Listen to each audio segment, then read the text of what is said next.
जो मांगे ठाकुर अपने दे, सोई सोई देवे, सोई सोई देवे। नानक दास मुख ते जो बोले, इहा उहा सच होवे। नानक दास मुख ते जो बोले, इहा उहा सच होवे। जो मांगे ठाकुर अपने दे, सोई सोई देवे। जो मांगे ठाकुर अपने दे, सोई सोई देवे।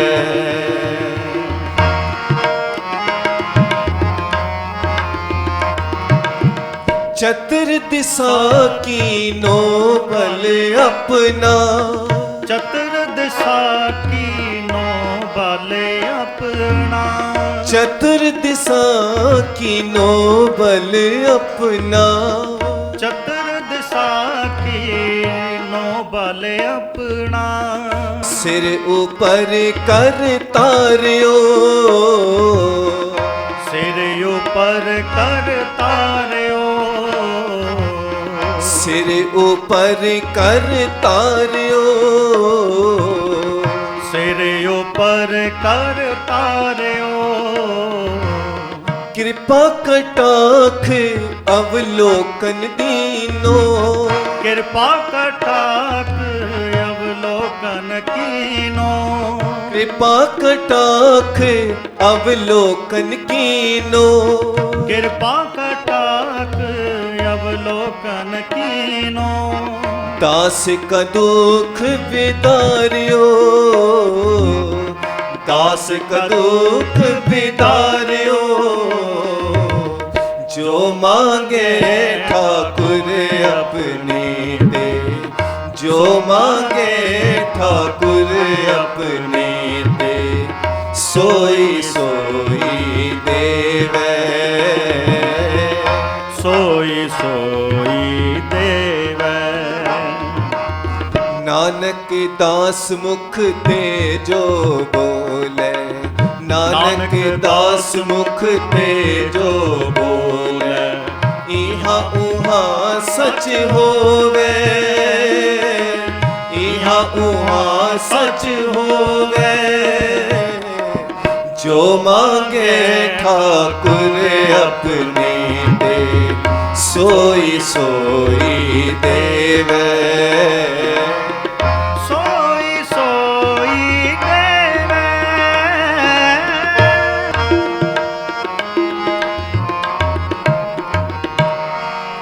हर जन राखे गुर गोबिंद, हर जन राखे गुर गोबिंद।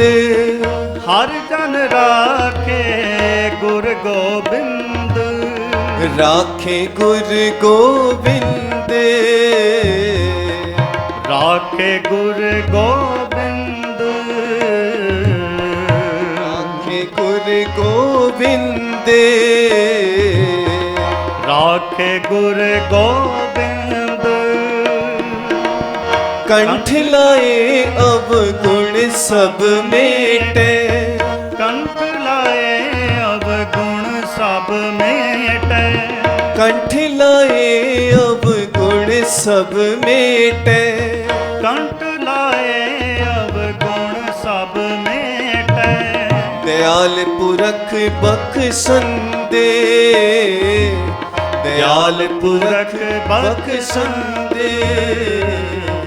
जो मांगे ठाकुर अपने दे, जो मांगे ठाकुर अपने दे, सोई सोई देवे, सोई सोई देवे। जो मांगे ठाकुर अपने दे, सोई सोई देवे, सोई सोई देवै, सोई सोई देवै वाहे गुरु।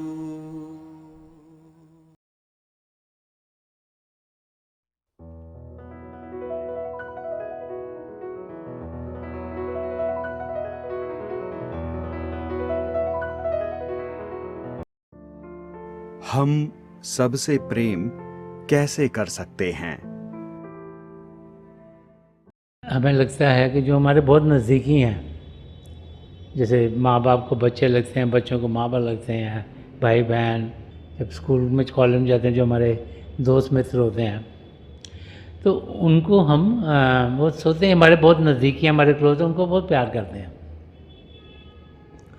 और जो कोई और होता है हम सोचते हैं ये कोई और है, क्योंकि हम सोचते हैं कि हमारा शारीरिक रिश्ता है अपने माँ बाप से, अपने भाई बहन से, तो उनको हम अपना परिवार का सदस्य समझते हैं। समझते हैं उनके बड़े, यही हमारे अपने हैं और उनकी तरफ हम बड़े प्रेम से मिलेंगे, आराम से मिलेंगे, उनका ख्याल करेंगे। तो अगर हमने उस अवस्था तक पहुंचना है जहाँ हम हर एक से प्यार करें, तो सबसे पहले हमें ये समझना होगा कि सब हमारे परिवार का हिस्सा है। अब ये सुनते तो हम बहुत बार ही हैं, हर एक धर्मग्रंथ हमें यही समझाता है कि एक ही पिता परमेश्वर, हम सबके उनके संतान हैं, तो हम जुड़े हुए हैं। लेकिन प्रैक्टिकली जब हम देखते हैं तो कोई कपड़े अलग पहन रहा है, कोई भाषा अलग बोलता है, कोई कईयों के तौर तरीके अलग हैं। तो जब हम उनसे मिलते हैं तो क्योंकि हमारे तौर तरीक़ों से, हमारे समझने के तरीक़ों से उनकी समझ अलग है, तो तनाव बढ़ जाता है। तो फिर उनको हम प्रेम कैसे करें अगर हमें लगे ही नहीं कि ये हमारे जैसे हैं, हमारे अपने हैं? तो उस अवस्था तक पहुंचने के लिए हमें पहले समझना होगा, जानना होगा कि हम सब एक हैं। वो कैसे होगा? जब हम बाहर की दुनिया से ध्यान रहेंगे। जितनी देर बाहर की दुनिया में ध्यान रखेंगे तो सब अलग अलग लगते हैं, किसने पगड़ी पहनी, किसने नहीं पहनी, किसने दाढ़ी बनाई हुई है, किसने नहीं बढ़ाई हुई, कोई कपड़े ऐसे पहनता है, कोई वैसे पहनता है, लैंग्वेजेस भी अलग अलग बोलते हैं, कल्चर्स भी अलग अलग हैं, शक्लें भी अलग अलग हैं, तो हर एक चीज़ अलग अलग लगती है। लेकिन जब हम ध्यान टिकाते हैं, ध्यान अंदर की ओर करते हैं, तब जाके हमें समझ में आता है कि एक दुनिया और भी है, जो रूहानी दुनिया है, जो प्रेम की दुनिया है, जहाँ सुख ही सुख है, चैन ही चैन है। क्योंकि जब भी हम ध्यान टिकाते हैं, मेडिटेट करते हैं, तो बड़ा सुकून मिलता है हमें। और जैसे जैसे हम शब्द के साथ जुड़ते हैं और अंदर की दुनिया में बढ़ते हैं, और जैसे जैसे इंसान की तरक्की होती है, जब चौथी मंजिल तक पहुंचते हैं, तब जाके समझ में आती है कि हम हैं कौन। क्योंकि पिंडी शरीर, अंडी शरीर, ब्रह्मंडी शरीर तीनों उड़ गए। जितनी देर ये हमारे ऊपर रहते हैं तब तक तो हम यही सोचते हैं हम ये शरीर ही हैं, हमें और कुछ समझ में नहीं आता। लेकिन जब उससे पार जाते हैं, क्योंकि हमारी आत्मा के ऊपर खाली थोड़ा सा पर्दा होता है, तो हम वहाँ पर जाकर समझ पाते हैं कि हम सही मायनों में एक आत्मा है। जब उससे आगे बढ़ते हैं, सचखंड तक पहुँचते हैं, हमारी आत्मा का मिलाप परमात्मा में होता है, हमारे सद्गुरु की दया मेरे से, तो तब जाके हमें समझ में आता है कि प्रभु और हम एक ही हैं। पहले तो हमने सुना तो होता है कि हम सब प्रभु की संतान हैं, लेकिन एक्सपीरियंस नहीं होता। सुनना कुछ और है, देखना कुछ और है, अनुभव करना कुछ और है। अब जैसे आम है, अगर आम को आपने देखा, किसने कहा ये आम है, तो आपने कहा हाँ ये आम है। किसने कहा ये तो मीठा होता है। तो जब आपने आम को चखा और वो मीठा निकला, तब जाके आपको लगा सही में मीठा। अगर तो पता नहीं, कोई खट्टा भी निकल सकता है आम, ज़रूरी नहीं कि मीठा हो। तो आपको समझिएगा ये वाला आम मीठा निकलता है, ये वाला नहीं निकलता। आपने खाया है तब समझ में आया, नहीं तो कहते हैं आम मीठे होते हैं सारे। तो जब तक आप किसी चीज़ को एक्सपीरियंस ना करो, खुद उसका अनुभव ना आपका हो, आपको समझ में नहीं आएगा। हम तो सुनते तो बहुत हैं हर वक्त कि हम सब एक ही पिता परमेश्वर की संतान हैं, सब बराबर बराबर हैं, लेकिन उसका सही असर तब हम पर पड़ता है जब हम खुद अंदर की दुनिया में बढ़ते हैं। अब संत महापुरुषों के आसपास हजारों लाखों लोग आते हैं, तो सबको वो उसी नज़र से देखते हैं कि वो पिता परमेश्वर से एक में एक हैं, और तब हम देखते हैं कि हम सबको प्यार करना शुरू कर देते हैं। तो उस लेवल तक हम सब पहुंच सकते हैं। उसके लिए मेहनत करनी पड़ती है, टाइम निकालना पड़ता है, रोज़ाना बाकायदगी से अभ्यास करना पड़ता है, अपनी ज़िंदगी को सद्गुणों से भरना पड़ता है, तब जाकर उस स्टेज तक हम पहुंच सकते हैं। हमारे सद्गुरु तो यही चाहते हैं, जब नाम की देन मिलती है और जब ये दिव्य चक्षु को वो खोलते हैं अपनी तवज्जो से, कि हम सब उस लेवल तक पहुँचें, लेकिन कुछ हिस्सा हमारा भी है। वो भाई बहन जो मेहनत करते हैं वो वहाँ तक पहुँच सकते हैं, और जब हम वहाँ तक पहुँच जाते हैं फिर हम देखेंगे, हम सबको एक ही नज़र से देखेंगे, सबको प्रेम करेंगे, और हर एक की ज़िंदगी खुशियों से भरपूर होगी। हम अपने विचारों को कैसे वश में कर सकते हैं?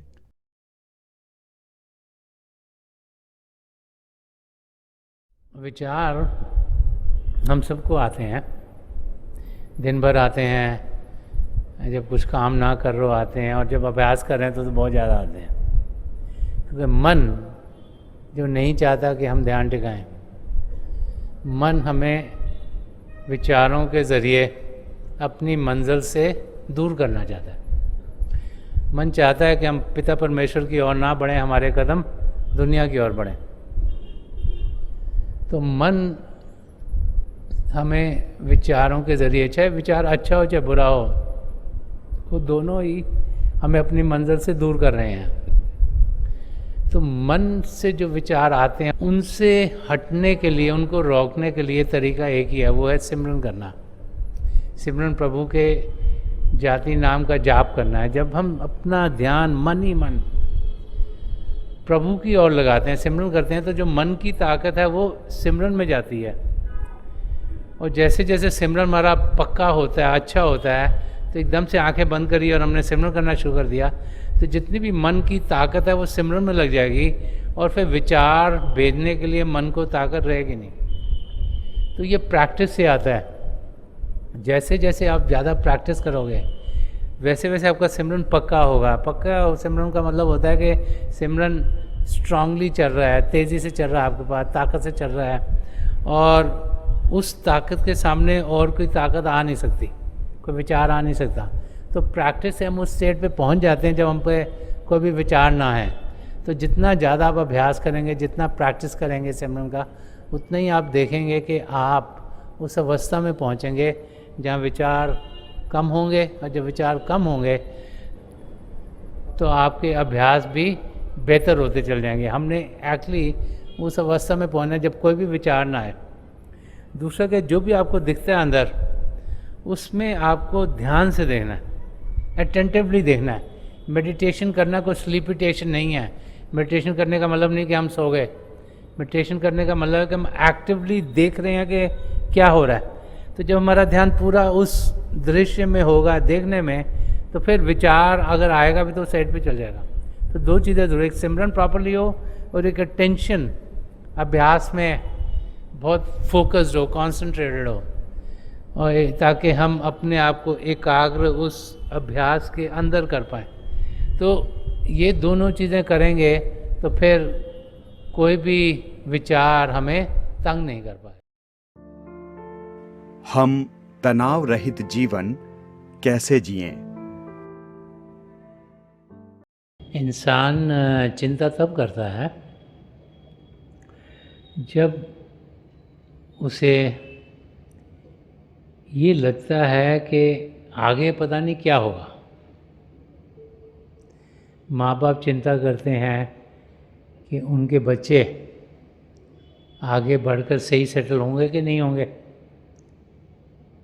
क्योंकि वो चाहते हैं कि बच्चों के साथ चीज़ें अच्छी हों।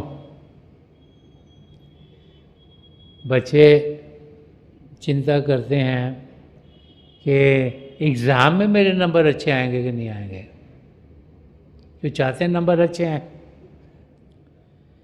क्योंकि आगे क्या होना है, कल क्या होगा, उसकी हमें कोई जानकारी नहीं है। इस करके हम हर समय चिंतित रहते हैं। ऑफिस में चिंता करते हैं इंसान, जब सबकी तनख्वाह अगर बढ़ेगी, मेरी ज़्यादा बढ़ेगी कि नहीं बढ़ेगी। कोई चिंता करता है कि आजकल ले-ऑफ्स बड़े हो रहे हैं कि मेरा जॉब रहेगा कि नहीं रहेगा। जब किसी को हम देखते हैं उन्हें बीमारी हो गई, हम चिंता करते हैं कि हमें भी बीमारी तो नहीं हो जाएगी कोई ऐसी जिसमें और मुश्किल पड़ जाए हमारे को। तो इंसान को क्योंकि फ्यूचर का पता नहीं है, वो चिंतित रहता है। तो उस चिंता को दूर कैसे किया जाए? हम लोग जब जीते हैं तो सोचते हैं कि जो हमारे साथ हो रहा है, जो हमने किया, उससे हमें बहुत ज्ञान मिल गया। हम स्कूल कॉलेजेस में जाते हैं, पढ़ते लिखते हैं और नंबर भी अच्छे आ जाएं, तो इंसान सोचता है कि मेरे को बहुत कुछ आ गया, और ये भी सोचता है कि मेरे करके शायद सब कुछ हो रहा है। लेकिन हम भूल जाते हैं कि हम सबकी डोर पिता परमेश्वर के हाथ में है। तो वो भाई बहन जिनका लगाव प्रभु से हो, वो भाई बहन जिनका विश्वास परमात्मा में हो, वो भाई बहन जिनका पूरा फेथ प्रभु में हो, वो फिर किसी भी चीज़ की चिंता नहीं करते, कि उन्हें मालूम है कि उनकी ज़िंदगी में जो हो रहा है वो प्रभु की रज़ा से हो रहा है। तो ये जो 4 लफ्ज़ हैं, तेरा भाना मीठा लागे, वो किस लिए दिए गए हैं? कि जो कुछ भी हमारी ज़िंदगी में हो रहा है, हम कहें कि ये सही है। क्यों? क्योंकि प्रभु की देन है, और अगर प्रभु की देन है तो वो खराब हो ही नहीं सकती। पिता परमेश्वर जिन्होंने सृष्टि रची, पिता परमेश्वर जो सच्चाई के भंडार हैं, पिता परमेश्वर जो चेतनता के महासागर हैं, पिता परमेश्वर जो अहिंसा के महासागर हैं, करुणा के महासागर हैं, वो तो सबकी भलाई चाहते हैं। तो जब हमें ये यकीन हो जाए कि पिता परमेश्वर हमारे रखवाले हैं, तब जाकर हमारी चिंता दूर होगी। तब ये यकीन कैसे हो कि पिता परमेश्वर हमारे रखवाले हैं? हमने तो उन्हें देखा नहीं, न नाकों से देख सकते हैं, ना उनसे की बातें सुन सकते हैं कानों से, ना और इंद्रियों के घाट पर जब तक जिएंगे तब तक उनके कोई पहचान नहीं होगी हमें। तो हम जो कि अपने आप को शरीर समझते हैं, हम जिसका ध्यान सिर्फ ये बाहर की दुनिया में है, जो माया की बनी है, जो जड़ता की बनी है, हमें यहाँ से अपना ध्यान हटाना होगा। हमें जानना होगा कि हम हैं कौन। वो तब होगा जब हम अभ्यास करेंगे, जब इस दुनिया से ध्यान हटा पाएंगे। इसीलिए हमें भजन सिमरन करने को कहा जाता है। शरीर को शांत करें, मन को शांत करें। मन को शांत करने के लिए सिमरन दिया जाता है, ताकि वो रुकावट ना बने, हमारा ध्यान सिर्फ दुनिया में ना डालें, ताकि हम अंदर की दुनिया में बढ़ें। जब अंदर की दुनिया में जाएंगे तब जाकर हमें यकीन होगा कि कुछ ताकत है जो इस दुनिया की चीज़ों से बाहर से बहुत ज़्यादा है, और वो हर समय, हर पल, हर क्षण है।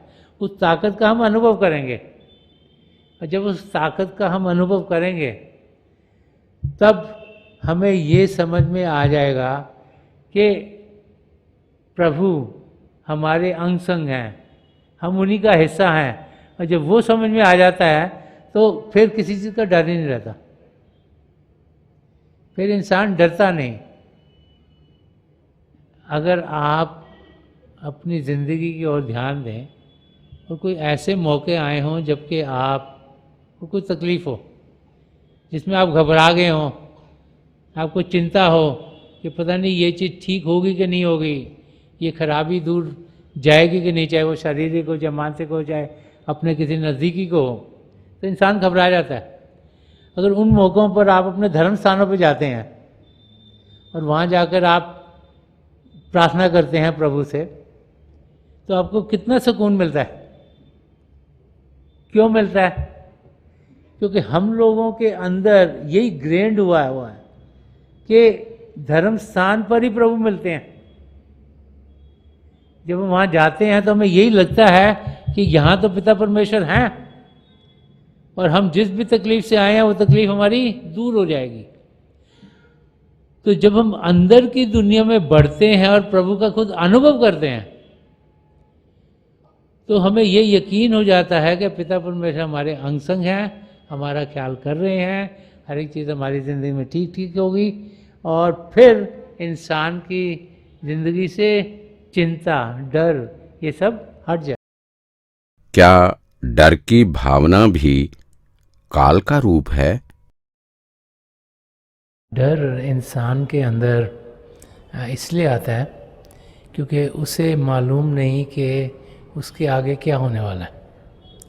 तो ये भी काल का एक तरीका है हमें असलियत से दूर करने के लिए, क्योंकि जब सच्चाई हमारे अंग संग होगी तो फिर हमें किसी चीज़ का फिक्र नहीं होगा। जब हमें पूरा यकीन होगा कि पिता परमेश्वर हमारे अंग संग हैं, जब हमें पूरा यकीन होगा कि हम पिता परमेश्वर की दया दृष्टि के अंदर हैं, तो फिर हमें किसी चीज़ का फिक्र नहीं रहता। लेकिन जो डर है वो मन उत्पन्न करता है ताकि हम हलचल में रहें। मन नहीं चाहता हम पिता परमेश्वर को जाने पहचाने, तो मन हमें हलचल में डाल देता है। और जब मन हलचल में डालेगा तो हम ध्यान टिका नहीं पाएंगे। तो जो डर है वो भी काल का हमारे मन के ज़रिए एक तरीका है ताकि हम अपनी मंजिल की ओर ना बढ़ पाएँ। इसीलिए बार बार समझाया जाता है कि हमारा विश्वास पिता परमेश्वर में और अपने सद्गुरु में पूर्ण हो, क्योंकि जब उन पर विश्वास होगा तब हमें अंदर से ये यकीन होगा कि जो कुछ भी हमारे साथ हो रहा है हमारी बेहतरी के लिए हो रहा है। और जब ऐसा अनुभव इंसान को होगा, ऐसा यकीन होगा, तो फिर वो डगमगाएगा नहीं। जनरली ज़रा सी तकलीफ़ आती है तो हम डगमगा जाते हैं, क्योंकि हम सोचते हैं शायद प्रभु ने हमें छोड़ दिया, हम सोचते हैं पता नहीं कुछ हमने गलती कर दी है। ये भी मन हमारे अंदर डालता है, को डर सा लगता है कि क्या हम अपनी मंजिल तक पहुँचेंगे कि नहीं पहुँचेंगे, कि ज़िंदगी क्या ऐसे ही गुजर जाएगी। तो हम पूरी कोशिश करें कि हम अपना यकीन पिता परमेश्वर में और अपने सद्गुरु में बढ़ाते चले जाएं। जैसे जैसे यकीन प्रभु में बढ़ेगा, हम देखेंगे कि हम अपनी मंजिल की ओर तेज़ी से बढ़ पाएंगे, क्योंकि फिर कोई डर नहीं, कोई फिक्र नहीं, कोई फाका नहीं, कि हमें मालूम है कि हमारे सद्गुरु हमारे लिए सब कुछ कर रहे हैं जो हमें चाहिए अपनी मंजिल तक पहुंचने के लिए। क्या हम किसी नए व्यक्ति को केवल भजन अभ्यास की तकनीक के बारे में बता सकते हैं? हम किसी को भी भजन अभ्यास की टेक्निक के बारे में बता सकते हैं।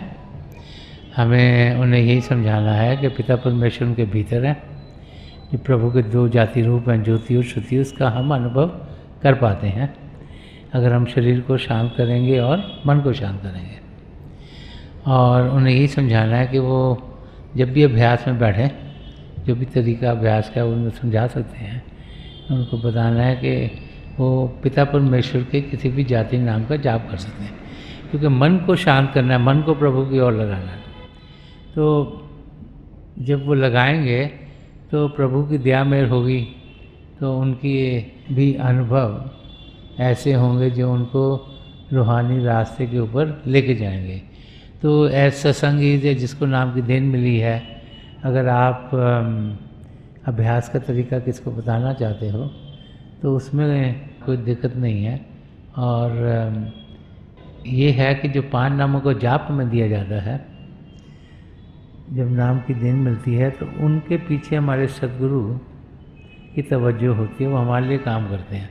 तो जो नाम है ये हमने किसी को नहीं बताने, ये हमारे लिए दिए गए हैं, क्योंकि किसी और को बताएंगे तो उनके पीछे वो ताकत नहीं होगी।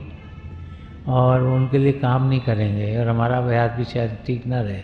जो सिमरन है, जो 5 नाम दिए जाते हैं, ये हमने अपने आप तक रखने हैं, लेकिन जो तरीका है अभ्यास का हम औरों को बता सकते हैं ताकि उन्हें भी शांति मिले, सुकून मिले, कुछ ध्यान उनका भी असलियत की ओर जाए। क्योंकि अगर कोई बैठेगा उसको कुछ अनुभव होगा तो उसकी रुचि बढ़ेगी प्रभु को जानने की।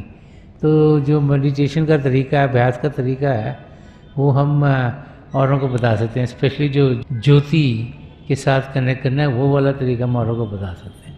तो थोड़ी देर के लिए आप सब अभ्यास के लिए बैठ जाइएगा। आप जहाँ भी बैठे हैं आराम से बैठिएगा। देखिए आपका शरीर का हिस्सा किसी और को ना लगे, नहीं तो अगर वो हिलेंगे तो आप भी डिस्टर्ब होंगे। अपनी आंखें बंद कर लीजिएगा। जो आई बॉल आँखों को डेलें सीधे सामने फोकस हो, जैसे 8-10 इंच आपके सामने फोकस है।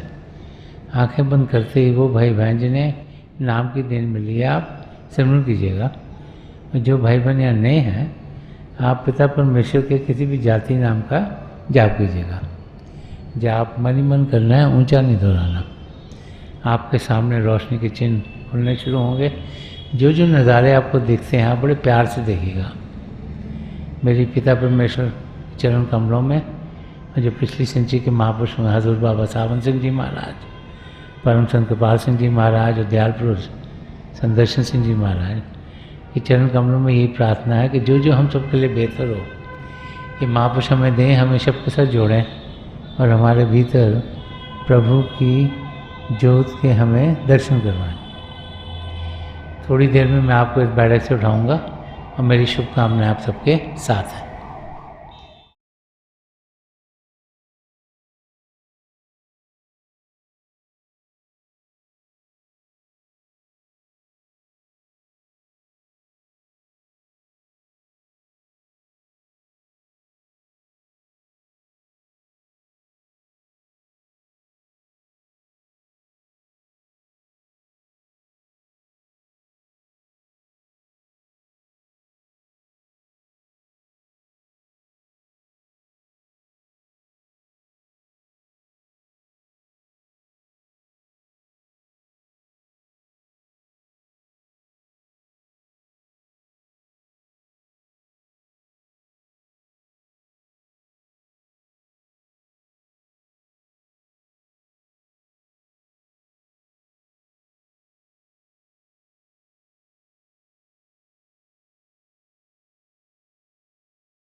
छोड़ दीजिए जी, प्लीज गिव ऑफ।